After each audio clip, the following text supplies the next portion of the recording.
Is this your camera? This is the camera right Okay, here. all right. Comics Online. I'm going to be center of the camera now. Okay, I can... no, it's fine.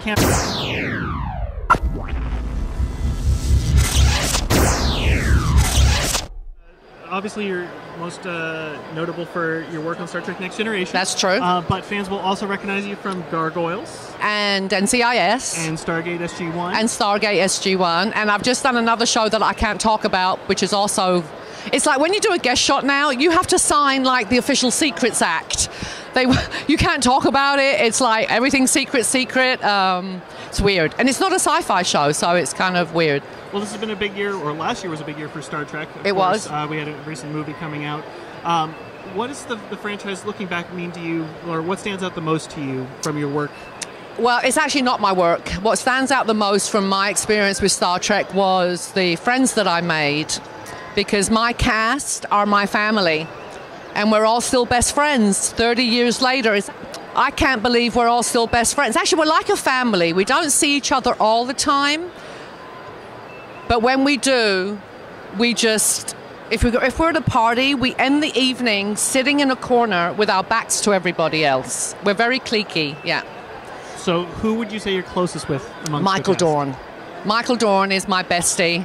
And I'm going to give him a shout out because he's playing Antony in Antony and Cleopatra at the Orlando Shakespeare Festival as we speak. So go see him if you're in that area.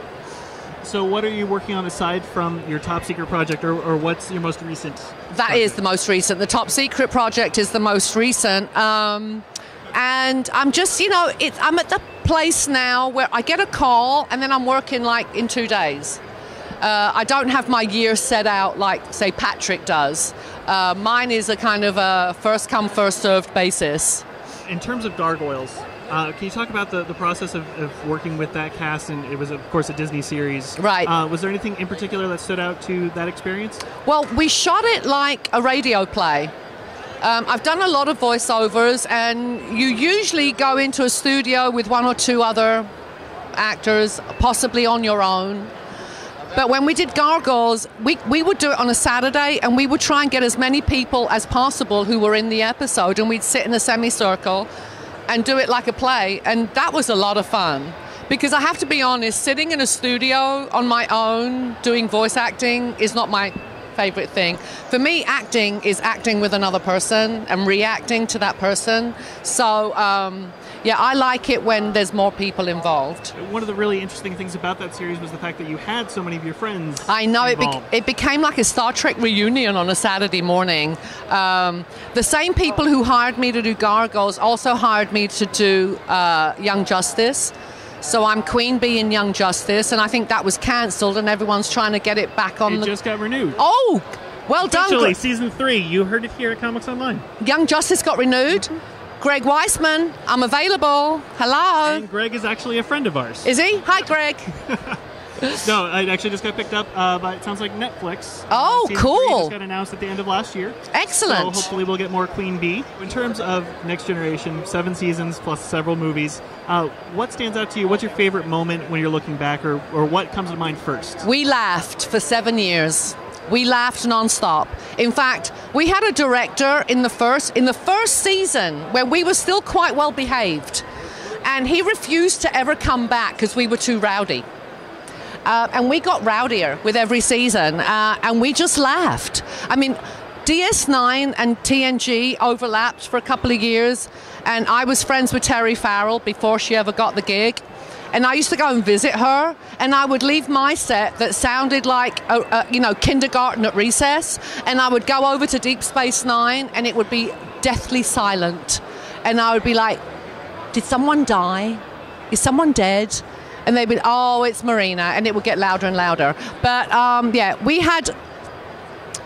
I don't know what happened with our cast. We are the only cast of all the incarnations where all 7 of us got on. There was no ego. There was no, he's the star. It was a real ensemble, even though, Old Baldy, Sir Old Baldy, because he's a knight now, was, officially the star. So you also got to work with the Stargate team. I did. You were part of the Russian. I was a staff, Russian. correct? I was a Russian scientist. Yes. So can you talk about working with that team and Well, the franchise and how it differed?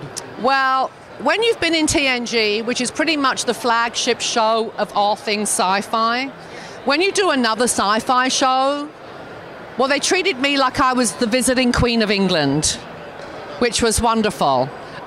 They spoiled me rotten, and I got on fantastically well with Ricky and with Amanda. I count them both as friends now. So, yeah, it was a wonderful experience. I just wished I'd done more than one. Stargate was definitely a phenomenal series. Yeah. Too. So, well, thank you so much for your You're time. welcome. I know you're very busy at WonderCon. Thank you. It's been a pleasure. Nice to talk to you. Stay tuned for more at Comics Online. Bye, y'all. His elders turn to dust, podcasting from the future like your time was dead and gone. And we rock the best site like comicsonline.com. Level 12 cybernetics, vibranium power acts. You communicate with snail mail while we wireless adapt. We are more than ECI as we descend to